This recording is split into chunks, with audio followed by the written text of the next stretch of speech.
ហើយនីតិយើងក៏សូមគោរពលាលោកអ្នកនាងជាមួយបទរាត្រីមួយនៅក្រុងប៉ារីដោយមេឃ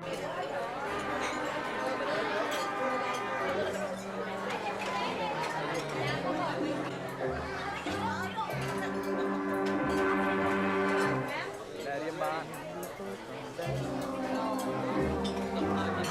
គឺនៅរាត្រីដែលមានតែចាំលើទឹកឡាសំឡើងមើលឃើញដួងតារាអបចំជាមួយនឹងដួងតារានារីដែលនៅចិនប្រាតែជុំមើលក៏ដូចតន្ត្រី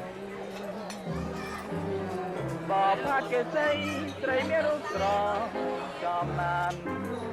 យូរនាងងារមកកាយប្រានតែហាមដែរដោយអត់គឺជាវិមានដួងចិត្តអូរាត្រីអើយនៅក្រុងប៉ាពេលនេះខ្ញុំបានឃ្លាតចេញពីមិនចង់ធ្វើថ្ងៃណានឹងទួចិត្តដើម្បីប្រដិនរឿងជាថ្មីបើរូបខ្ញុំនៅឃ្លាតវាកាយតែប្រលងយំនៅលើរូបស្រីរាល់ពេលរៀបផ្ញើក្ដីអាឡ័យតាមតារាពេលរាត្រី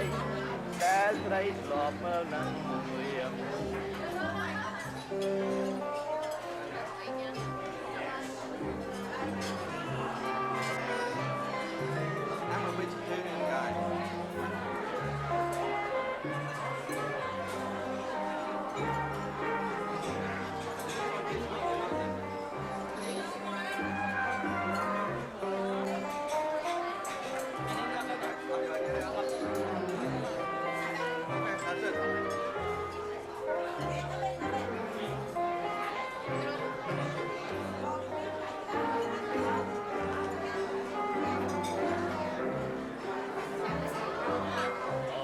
ត្រីអើយនៅក្រុងប៉ា